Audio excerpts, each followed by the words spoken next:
Hello and welcome everyone, welcome to noise canvas. দেখো, আমি শুরুতেই একটা কথা বলে নিই, আমার বাড়ির পাশে কনস্ট্রাকশনে কাজ হচ্ছে, একটু নয়েজ আসতে পারে, অ্যাডজাস্ট করতে হবে, কিছু করার নেই। সাউন্ড প্রুফ চেম্বারে গিয়ে করা সম্ভব নয়, আমি অনেকক্ষণ ওয়েট করলাম, এগুলো সাউন্ড থামছে না, তো ফলে আমাকে এর মধ্যেই তোমাদেরকে দিতে হবে, তোমরা একটু অ্যাডজাস্ট করে নিও। তোমরা নিশ্চয়ই এই নয়েজটার জন্য একটু ডিস্টার্ব ফিল করবে, কিছু করার নেই আমার, ঠিক আছে? এগুলো তো সোসাইটির পার্ট, এগুলো সব করতেই হবে, নেইবারের বাড়িতে যদি কনস্ট্রাকশন ওয়ার্ক চলে আমাকে তার মধ্যেই করতে হবে। তো দেখো, এবার আমি তোমাদের আর কথা না বাড়িয়ে শুরু করছি আলোচনা। তো আজকে যা কোশ্চেন পেপার আমি এখন পর্যন্ত দেখলাম, কোশ্চেন পেপার যথেষ্ট সুন্দর হয়েছে। আশা করি তোমরা প্রত্যেকেই ভালো অ্যাটেম্প্ট করতে পেরেছো। তোমাদের এক্সপেক্টেড মার্কস তোমরা কমেন্ট বক্সে লিখে জানাবে। এবং আমি আগামীতে তোমাদের ক্যাটাগরি ওয়াইজ দুটো কোর্সের ক্ষেত্রেই, এএনএম জিএনএম দুটো কোর্সের ক্ষেত্রেই যে কাট অফ এবছরের জন্য কত হতে পারে সেগুলো নিয়ে পরবর্তীতে ভিডিও দেব। এবং তার পাশাপাশি বিগত বছরগুলোর মতন এবছরও কাউন্সিলিং থেকে শুরু করে আপ টু তোমার অ্যাডমিশন পর্যন্ত সমস্ত গাইডেন্স তোমরা পেয়ে যাবে। তাহলে আর কথা না বাড়িয়ে সরাসরি আমরা সলিউশন পার্টে প্রবেশ করছি। তো প্রথমে লাইফ সায়েন্স, তার ক্যাটাগরি 1, নিম্নলিখিত কোনটি স্টেরয়েড হরমোন নয়? Aldosterone, oestrogen, androgen, thyroxine. এক্ষেত্রে কারেক্ট অ্যান্সার হবে হচ্ছে thyroxine. Option D is the correct answer. Question number 2, সূর্যালোকের সাহায্যে ত্বকে কোন ভিটামিন তৈরি হয়? ভিটামিন ডি তৈরি হয়। Option D is the correct answer. Question number 3, মানব রক্তের স্বাভাবিক পিএইচ কত? এটা তো স্ট্যাটিক ধর্মী প্রশ্ন, 7.3 থেকে 7.4 এর মধ্যে থাকে, তাহলে এক্ষেত্রে option C is the correct answer, 7.35 থেকে 7.45। ক্লিয়ার? নেক্সট হচ্ছে কোশ্চেন নাম্বার 4, মানব মস্তিষ্কের কোন অংশ শ্বাস প্রশ্বাস নিয়ন্ত্রণ করে? তাহলে রেসপিরেশন বা ব্রিদিং এটা নিয়ন্ত্রণ করে কে? Medulla oblongata. এক্ষেত্রে option C is the correct answer. Category 2 এর রেসপেক্টে এটা আমরা ব্যাচে যেটা করেছিলাম, সেক্ষেত্রে মেডালা অবলাঙ্গাটা এবং পন্স দুটো অপশন দিয়েছিল, তো এখানে পন্স কোথাও নেই, কাজে এক্ষেত্রে সঠিক উত্তর হিসেবে তোমার একটি অপশন মেডালা অবলাঙ্গাটাই হচ্ছে। ঠিক আছে? কোশ্চেন নাম্বার 5 দেখো, নারীর প্রজননতন্ত্রে কোন অংশ ডিম্বাণু উৎপন্ন করে? তাহলে ডিম্বাণু উৎপন্ন হয় হচ্ছে ডিম্বাশয় বা ওভারিতে। এক্ষেত্রে option B is the correct answer. Okay, এবার দেখো কোশ্চেন নাম্বার 6, অ্যাসকর্বিক অ্যাসিড হলো ভিটামিন সি এর রাসায়নিক নামে কি? Alpha ascorbic acid. তাহলে এক্ষেত্রে option A, vitamin C is the correct answer. Question number 7, রক্তের কোন কোষগুলি অক্সিজেন পরিবহনের জন্য দায়ী? তাহলে এরিথ্রোসাইট বা আরবিসি অর্থাৎ লোহিত রক্তকণিকা, সেটার ফাংশনটাই কি থাকে? O2 ট্রান্সপোর্ট করা। তাহলে এক্ষেত্রে অপশন সি হবে সঠিক উত্তর। কোশ্চেন নাম্বার 8, ডারউইনের মতবাদ কোন তত্ত্বটিকে স্বীকৃতি দেয় না? ওকে, যোগ্যতমের উদ্বর্তন ডারউইনের, অস্তিত্বের জন্য সংগ্রাম সেটাও ডারউইনের, প্রাকৃতিক নির্বাচন তত্ত্ব সেটাও ডারউইনের, এই যে ব্যবহার ও অব্যবহার তত্ত্ব অর্থাৎ অঙ্গের ব্যবহার ও অব্যবহার তত্ত্ব এটা কিন্তু ল্যামার্কের। তাহলে এক্ষেত্রে অপশন ডি হবে হচ্ছে সঠিক উত্তর, এটা ডারউইনের তত্ত্বকে স্বীকৃতি দেয় না। ওকে, কোশ্চেন নাম্বার 9, সবুজ পাতার কোষের যে অংশে আলোক বিক্রিয়া সম্পন্ন হয় সেটা ক্লোরোপ্লাস্টের গ্রানাতে। অপশন সি হবে সঠিক উত্তর। নেক্সট দেখো কোশ্চেন নাম্বার 10, নিম্নলিখিত যে অঙ্গটি রেচনতন্ত্রের অংশ নয়? মূত্রনালী রেচনতন্ত্রের অংশ, জরায়ু হচ্ছে তোমার ফিমেল রিপ্রোডাক্টিভ সিস্টেমের পার্ট, তাই তো, ইউটেরাস। তাহলে এক্ষেত্রে এটা জননতন্ত্রের অংশ কিন্তু রেচনতন্ত্রের অংশ নয়। ক্লিয়ার? নেক্সট দেখো কোশ্চেন নাম্বার 11, পরিপাকতন্ত্রের কোন অংশ মূলত পুষ্টি শোষণের জন্য দায়ী? সেটা হচ্ছে ক্ষুদ্রান্ত। ঠিক আছে, অপশন বি হবে এক্ষেত্রে সঠিক উত্তর। ক্ষুদ্রান্তের ভিলায়ের ভূমিকা এগুলো আমরা সব আলোচনা করেছি। কোশ্চেন নাম্বার 12, যে মানব হৃদয়ের হৃদযন্ত্রের সাধারণ ও প্রাকৃতিক পেসমেকার, ন্যাচারাল পেসমেকার কাকে বলা হয়? এসএ নোটকে। Option B is the correct answer. আর রিজার্ভ পেসমেকার বলা হয় হচ্ছে এভি নোটকে। কোশ্চেন নাম্বার 13, শ্বাসযন্ত্রের কোন অংশকে স্বরযন্ত্র বা ভয়েস বক্স বলা হয়? সেটা হচ্ছে ল্যারিংসকে হবে, তাই না? মানুষের ক্ষেত্রে ল্যারিংস, যেমন আবার ময়ূরের ক্ষেত্রে সাইরিংস, এগুলো স্ট্যাটিক ধর্মী, এগুলো তোমরা অনেক ছোট থেকে পড়ে এসছো। ঠিক আছে, তাহলে এক্ষেত্রে অপশন সি হবে সঠিক উত্তর, ল্যারিংস। কোশ্চেন নাম্বার 14, যে মানুষের স্বাভাবিক মূত্রের ঈষৎ হলুদ বর্ণের জন্য দায়ী রঞ্জকটি হলো, এটা ইউরোক্রোম, ইউরোবিলিন। আমরা ক্যাটাগরি 2তেও করিয়েছিলাম। এক্ষেত্রে দেখো আমরা শুধুমাত্র ইউরোক্রোম দেখতে পাচ্ছি অপশন ডিতে, যদি ইউরোবিলিন থাকতো ইউরোবিলিনও নির্বাচন হতো, যদিও ক্যাটাগরি 2তে আমরা দুটো দিয়েই করিয়ে দিয়েছিলাম ব্যাচে। এবার দেখো শুক্রাণুর উৎপাদন স্থান হলো, শুক্রাণুর উৎপাদন স্থান এটা কিন্তু এক্ষেত্রে সেমিনাল ভেসিকেল অর্থাৎ শুক্রথলি হবে correct answer. Option B is the correct answer.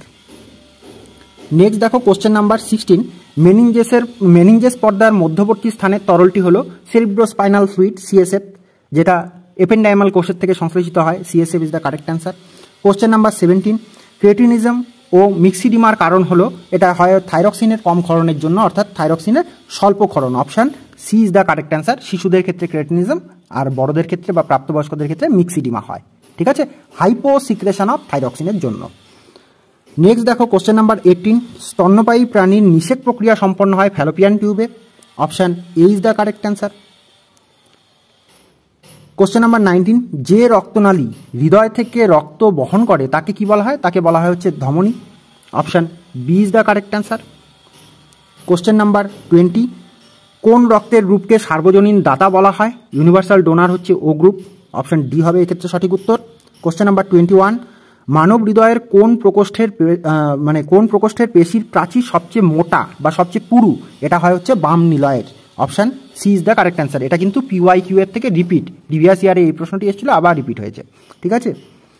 Question number 22, যে হরমোনটি মূত্রত্যাগ পদ্ধতিকে প্রভাবিত করে সেটা হচ্ছে ADH বা ADH এর অপর নাম ভেসোপ্রেসিন। সুতরাং এক্ষেত্রে ভেসোপ্রেসিন দেওয়া আছে, অপশান বি হবে সঠিক উত্তর।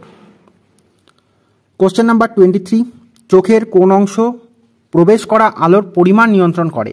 এটা হচ্ছে iris. Option C is the correct answer. Next দেখো কোশ্চেন নাম্বার 24, পরিণত মানুষের দন্ত সংকেত, অ্যাডাল্ট হিউম্যান বিংয়ের যে ডেন্টাল ফর্মুলা সেটা হচ্ছে ইনসিজার 2/2, ক্যানাইন 1/1, প্রিমোলার 2/2, মোলার 3/3। সেটাকেই এক্ষেত্রে I2 C1 P2 M3 এই আকারে লেখা আছে। ক্লিয়ার? এক্ষেত্রে option B is the correct answer. Question number 24, BCG টিকা যে অসুখের বিরুদ্ধে? এটা হচ্ছে তোমার টিউবারকিউলিসিস বা যক্ষা। Option A is the correct answer. Question number 26, যে কোন ধরনের রক্তনালীতে রক্তের উল্টো প্রবাহ ঠেকাতে ভাল্ব থাকে? এটা থাকে হচ্ছে শিরাতে ভাল্ব থাকে। নেক্সট হচ্ছে কোশ্চেন নাম্বার 27, মাইটোসিস কোষ বিভাজনের পর একজন পুরুষের কোষের ক্রোমোজোম সংখ্যা, তাহলে 44টা অটোজোম থাকবে, একটি X থাকবে এবং একটি Y ক্রোমোজোম। তাহলে এক্ষেত্রে 44 + XY ক্রোমোজোম, এটা হচ্ছে কারেক্ট অ্যান্সার। নেক্সট দেখো 28, নিম্নলিখিত কোনটি জলবাহিত অসুখ নয়? ডায়রিয়া জলবাহিত অসুখ, টাইফয়েডও জলবাহিত অসুখ, এই যে ডায়াবেটিস এটা কিন্তু জলবাহিত অসুখ নয়, তোমরা প্রত্যেকেই জানো। কোশ্চেন নাম্বার 29, পাখির দ্বারা পরাগযোগের পদ্ধতিকে বলা হয় ornithophilic cross pollination. Option B is the correct answer. Question number 30, নিম্নলিখিত কোনটি আম গাছের কোষ ও বাদরের কোষ উভয় স্থানেই পাওয়া যায়? দেখো ক্লোরোপ্লাস্ট এক্সক্লুসিভলি প্ল্যান্ট সেলের ক্ষেত্রে থাকবে, কিন্তু অ্যানিমেল সেলের ক্ষেত্রে থাকবে না, তাহলে এটা হবে না। সেন্ট্রিওল এক্সক্লুসিভলি অ্যানিমেল সেলে থাকবে, প্ল্যান্ট সেলে থাকবে না, তাহলে এটাও হবে না। কোষ প্রাচীর এক্সক্লুসিভলি প্ল্যান্ট সেলের ক্ষেত্রে পাওয়া যাবে, ব্যাকটেরিয়া কোষের ক্ষেত্রে পাওয়া যাবে, তাই না? তাহলে পরে কিন্তু এটা তো অ্যানিমেল সেলে থাকবে না, তাহলে বানরের কোষে কোষ প্রাচীর থাকবে না। এবার দেখো কোষ পর্দা, এটা তো উদ্ভিদ কোষ প্রাণী কোষ উভয়ের ক্ষেত্রে বর্তমান, তাহলে এক্ষেত্রে এই যে আম গাছের কোষ এবং বাদরের কোষ উভয়ের মধ্যে কোষ পর্দাটা কিন্তু পাওয়া যায়। ক্লিয়ার? এবার দেখো ক্যাটাগরি 2 এর পার্টে আমরা চলে আসছি, লাইফ সায়েন্সের ক্যাটাগরি 2। 31, যে নিম্নলিখিত কোন পদার্থগুলি শর্করার উদাহরণ? গ্লুকোজ শর্করা, স্টার্চ শর্করা, মিথিওনিন এটা কিন্তু এক ধরনের অ্যামাইনো অ্যাসিড, এবং ইথানল এটা হচ্ছে এক ধরনের অ্যালকোহল। সরি, এখানে আমি দাগ দিচ্ছি কেন, ইথানল হচ্ছে এক ধরনের অ্যালকোহল। ওকে, তাহলে এই ক্ষেত্রে অপশান এ এবং বি এই দুটোই কিন্তু শর্করা। কোশ্চেন নাম্বার 32, যে নিম্নলিখিত কোন তথ্যগুলি সঠিক নয়? ওকে, ইস্ট্রোজেন একটি পেপটাইড হরমোন, এটা কিন্তু ভুল। সঠিক নয় যেহেতু বলেছে, তাহলে এটাকে আমরা নির্বাচন করতে পারবো, কারণ ইস্ট্রোজেন হচ্ছে ফিমেল সেক্স হরমোন এবং সেক্স হরমোনগুলো প্রত্যেকটাই স্টেরয়েড ধর্মী হরমোন। তাহলে ইস্ট্রোজেন পেপটাইড ধর্মী হরমোন নয়, কাজে এটা ভুল, তাহলে সঠিক নয় হিসেবে এটা নির্বাচনযোগ্য। ইনসুলিন রক্তে শর্করা পরিমাণ নিয়ন্ত্রণ করে, এটা ঠিক আছে, তাহলে এটা নির্বাচন করা যাবে না, এটা সঠিক। গ্যাস্ট্রিন পরিপাকে সহায়তা করে, এটাও সঠিক, তাহলে সঠিক নয় হিসেবে এটা নির্বাচন করা যাবে না। অ্যাড্রিনালিন জননে সহায়তা করে, এটা কিন্তু ভুল। অ্যাড্রিনালিন হচ্ছে আপৎকালীন হরমোন বা 3F হরমোন একে বলা হয়, জননে কিন্তু এর কোনো ভূমিকা নেই। ঠিক আছে, তাহলে অপশান এ আর ডি এটা কিন্তু 32 সঠিক উত্তর। কোশ্চেন নাম্বার 33 দেখো, বলেছে RNA এর গঠনগত উপাদান রাইবোজ শর্করা থাকে, থাইমিন তো ডিএনএতে থাকে, RNA-তে থাকে না, তাহলে থাইমিন হবে না, ভ্যালিন হবে না। এক্ষেত্রে দেখো ইউরাসিল, তাই না, AUGC, তাহলে ইউরাসিল থাকে, রাইবোজ শর্করা ইউরাসিল। অপশান এ আর ডি এই দুটো সঠিক উত্তর।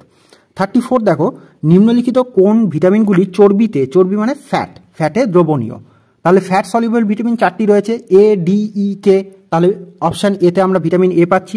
অপশান বিতে রয়েছে vitamin B complex, vitamin B complex কিন্তু জলে দ্রবণীয়, নির্বাচনযোগ্য হবে না। অপশান সিতে রয়েছে vitamin D, vitamin D also fat soluble vitamin, এবং ভিটামিন ই সেটাও কিন্তু fat soluble vitamin. Option A, C, D এটা হচ্ছে 34 সঠিক উত্তর।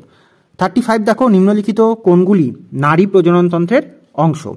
ডিম্বাশয়, ঠিক আছে, অন্ডকোষ বা টেস্টিস, এটা পুরুষ প্রজননতন্ত্রের অংশ। ফ্যালোপিয়ান নালী স্ত্রী প্রজননতন্ত্রের অংশ। গর্ভাশয় বা ইউটেরাস সেটা কিন্তু স্ত্রী প্রজননতন্ত্রের অংশ। ঠিক আছে, তাহলে অপশান এ সি ডি এটা হচ্ছে 35-এর সঠিক উত্তর। কোশ্চেন নাম্বার 36 দেখো, অস্থিমজ্জায় প্রাপ্ত কোষগুলি হলো আরবিসি, অস্থিমজ্জার থেকে উৎপন্ন হয়। অস্থিমজ্জার যে হিমোসাইটোপ্লাস্ট কোষ সেখান থেকে আরবিসির উৎপত্তি লাভ করে। অনুচক্রিকা, ওই অস্থিমজ্জার মধ্যে মেগা ক্যারিওসাইট কোষ থাকে, তার ঘনপদের ন্যায় এক ধরনের গঠন থাকে, সেখান থেকে প্লেটলেট বা অনুচক্রিকা উৎপত্তি লাভ করে। এবং ডাব্লিউবিসি যেটা রয়েছে সেটাও কিন্তু অস্থিমজ্জার যে মেগা ক্যারিওসাইট কোষ সেখান থেকে উৎপন্ন হয়। তাহলে এক্ষেত্রে অপশান এ বি সি এই তিনটে হচ্ছে সঠিক অ্যান্সার 36-এর দাগে। 37 দেখো, যে নিম্নলিখিত কোন রোগগুলি জলবাহিত রোগ? দেখো, কলেরা একটি জলবাহিত রোগ, পার্টুসিস কিন্তু জলবাহিত রোগ নয়, তাহলে নির্বাচনযোগ্য নয়। যক্ষা বা টিউবারকুলোসিস এটাও কিন্তু জলবাহিত রোগ নয়। জিয়ার্ডিয়াসিস এটাও কিন্তু এক ধরনের জলবাহিত রোগ। তাহলে 37-এর দাগে অপশান এ এবং ডি এই দুটো হচ্ছে সঠিক উত্তর। 38 দেখো, নিম্নলিখিত কোনগুলি কেন্দ্রীয় স্নায়ুতন্ত্রের অংশ? কেন্দ্রীয় স্নায়ুতন্ত্র বা সেন্ট্রাল নার্ভাস সিস্টেম, তার মধ্যে কি কি রয়েছে? ব্রেন আর স্পাইনাল কর্ড। তাহলে এক্ষেত্রে অপশান এ মস্তিষ্ক এবং অপশান বি মেরুদণ্ড এই দুটো হচ্ছে সঠিক উত্তর। নেক্সট হচ্ছে 39, মিওসিস সম্পর্কে সঠিক উক্তিগুলি নির্বাচন করো। এটি দেহকোষে ঘটে, মানে মিওসিস কিন্তু দেহকোষে নয়, জনন মাতৃকোষে হয়, তাহলে পরে এক্ষেত্রে এটা কিন্তু নির্বাচনযোগ্য নয়। এটি রাজবিভাজন, অবভিয়াসলি মিওসিসকে আমরা রাজবিভাজন বলি। জনন মাতৃকোষ বিভাজিত হয়ে মানে 2n নাম্বার অফ সেল থেকে সেখান থেকে n নাম্বার অফ মানে n সংখ্যক ক্রোমোজোম বিশিষ্ট তোমার গ্যামেট উৎপন্ন হয়, তাহলে এটা এর জন্য রাজবিভাজন। ক্রসিং ওভার ঘটে না, মিওসিসের ক্ষেত্রে তো ক্রসিং ওভার ঘটে। মিওসিস 1-এর মানে মিওসিসের ক্ষেত্রে প্রোফেজ 1-এর যে প্যাকাইটিন উপদশা সেখানে কিন্তু ক্রসিং ওভার সম্পন্ন হয়, তাহলে এটা কিন্তু ক্রসিং ওভার ঘটে না বলেছে, যেহেতু এটা নেওয়া যাবে না। এবার বলেছে যে অপশান ডিতে 4টি অপত্য কোষ উৎপন্ন হয়, তাহলে একটি জনন মাতৃকোষ বিভাজিত হয়ে 4টি জনন কোষ বা গ্যামেট প্রডিউস হয়, তাহলে এক্ষেত্রে অপশান বি আর ডি এই দুটো কিন্তু সঠিক মিওসিস সম্পর্কে। ঠিক আছে, কোশ্চেন নাম্বার 40 দেখো, যে নিম্নলিখিত কোন রোগগুলি ভাইরাস দ্বারা সৃষ্ট নয়? হেপাটাইটিস বি ভাইরাস দ্বারা সৃষ্ট। কলেরা এটা হয় হচ্ছে ভিব্রিও কলেরি নামক ব্যাকটেরিয়ার দ্বারা, তাহলে এটা কিন্তু ভাইরাস দ্বারা মানে সৃষ্ট নয়, ব্যাকটেরিয়া যেহেতু। পোলিও কিন্তু ভাইরাস দ্বারা সৃষ্টি হয়।